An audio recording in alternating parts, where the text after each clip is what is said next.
All right, here we go. Today we have former NBA player Rex Chapman. Welcome to Vlad TV. Thanks for having me, man. Absolutely, man. Congrats on your career. A lot of accomplishments along the way. Thank you. I appreciate it. Like I said, I'm happy to be here. Life is weird and life is hard, and it's an honor to be here talking to you, bud. Well, it's your first time here. I want to start in the very beginning. So, born and raised in Kentucky. Yep. Born and raised in Kentucky. Born in Bowling Green, Kentucky. My mom and dad got married. She got pregnant. Was a cheerleader in college. My dad was a basketball player, and she was a sophomore, and she got pregnant with me. They got married, and my sister and I have a younger sister that was born about 22 months later, and then we moved to Owensboro, Kentucky when I was about 3 years old. That's where my father's from. He was a high school basketball player, college basketball player, and then he played professionally also. But yeah, grew up in Owensboro, Kentucky. Great sports city to grow up in, a town of for Owensboro, it's big. It's about a town of about 60,000, which at the time was like the third biggest city in Kentucky. I don't think it is anymore. But for Kentucky, it's definitely a city. Like, I didn't feel like I grew up, although it was very rural, I didn't feel like it was that. I felt like I was from a city. Okay. Now, your dad played in the American Basketball Association.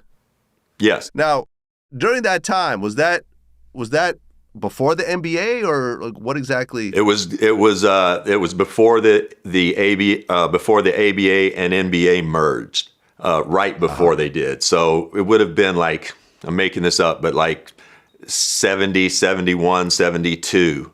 And then my father played a couple years, hurt his back, retired. But I think right around that time is when the NBA and ABA merged.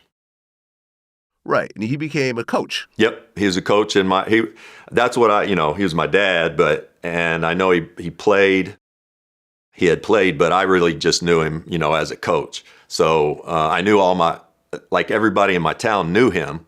And I remember my sister and that was always really kind of cool that everybody knows our dad. They seem to respect our dad. So yeah, but we knew him as a coach. Yeah. Now, you said you had a little bit of a turbulent relationship with your dad. Like when he wouldn't win a game, things would get bad at the house. Oh yeah. Like he's for real. Like, he's from that Bobby Knight kind of throwback, cuss your players out, tough love, rarely any compliments. He was great. I guess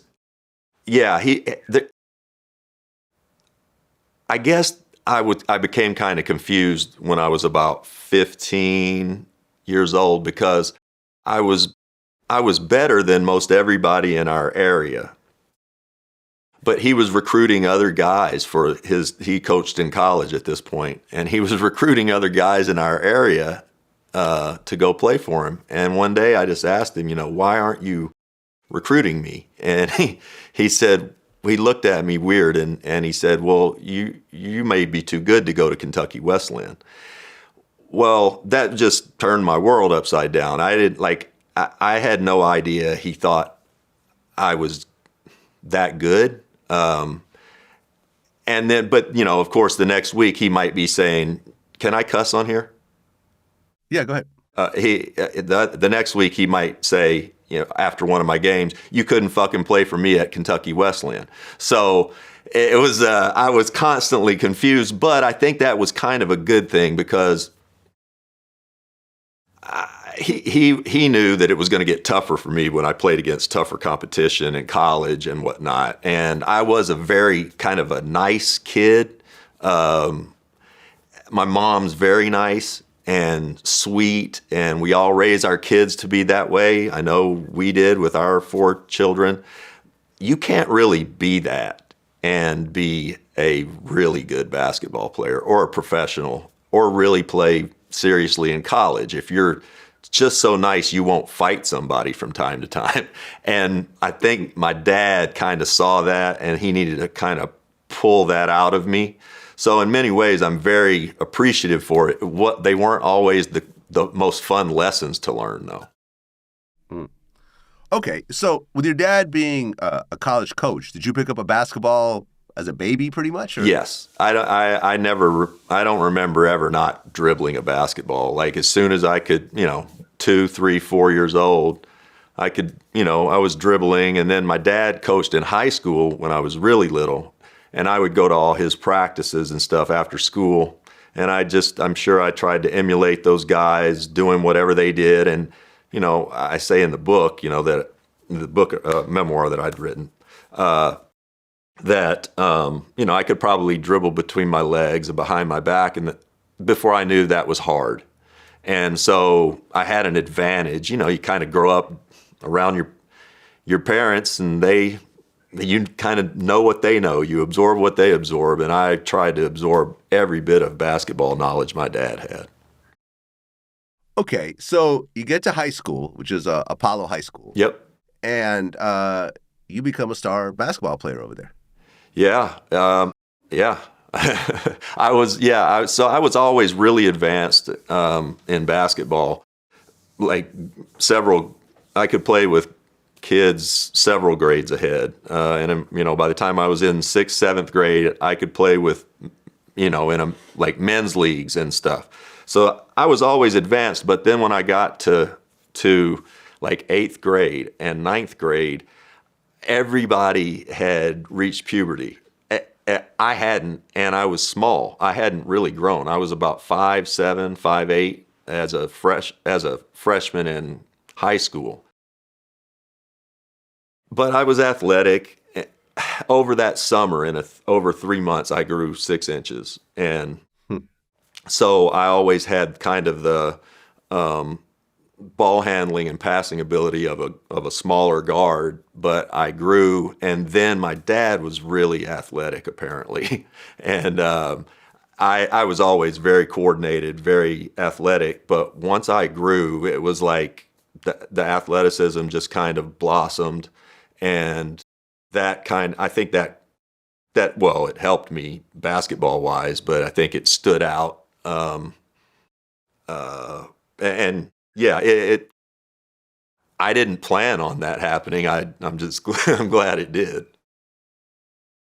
Okay. And by the time you finished high school, you were Mr. Basketball of Kentucky, Gatorade State Player of the Year, Associated Press Player of the Year, McDonald's All-American.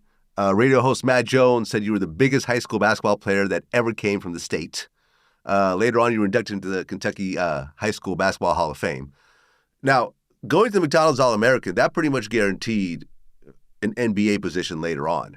No, not really? No, it doesn't. You would think that would be the case. That's not. I mean, I'm making this up, but of the 24 McDonald's players that were in our class in 1986, maybe half of them had NBA careers. Now, the half that did played for a decade or so, but it doesn't really work out that way. You would think. And normally the guys at the very top of the class, which I was, top 1, 2, 3, 4 players, it's a good indicator that this person has talent. But you just don't know until guys start playing against better players consistently.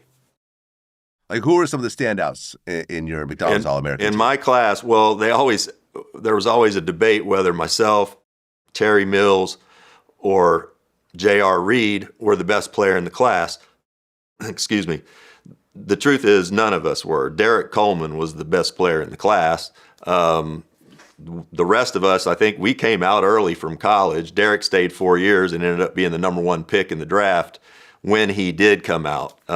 But Derek was the best, and we did have a really good class. Ramil Robinson, Pete Chilcutt, Mark Randall, Scott Williams, a lot of really good pros. Derek was probably the only one that was an all-star.